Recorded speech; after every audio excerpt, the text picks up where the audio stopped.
طوال ال 30 دقيقه سوليه يحطها على حدود المنطقه باي الثاني وعبد الله السعيد، وادى ركله جزاء. ركله جزاء الغندور لصالح وليد سليمان اللي طلع في الحلول الهجوميه مش موجوده لفترات كبيره في النهايات، وضربات حره وضربات جزاء 14 هدف في موسم 2015 2016.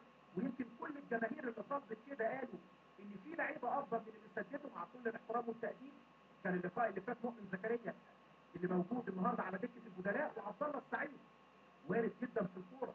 انما هنشوف دلوقتي ركله الجزاء وعلي معلول اللي النهارده ممكن يبقى اول اهدافه في قميص النادي الاهلي، واسلام طارق في حوار مع الدقيقه 32 الاهلي موجود بركله جزاء. اسلام طارق ومعلول، معلول جول. الكوره دي بص اللعبه، ادي اللعبه هنا لما الكوره تطاوع راح اسلام طارق وخلاص الراجل نايم على الكوره تعدي منه. والتوفيق مع علي معلول زي ما يوم ما كانش عندك التوفيق النهارده.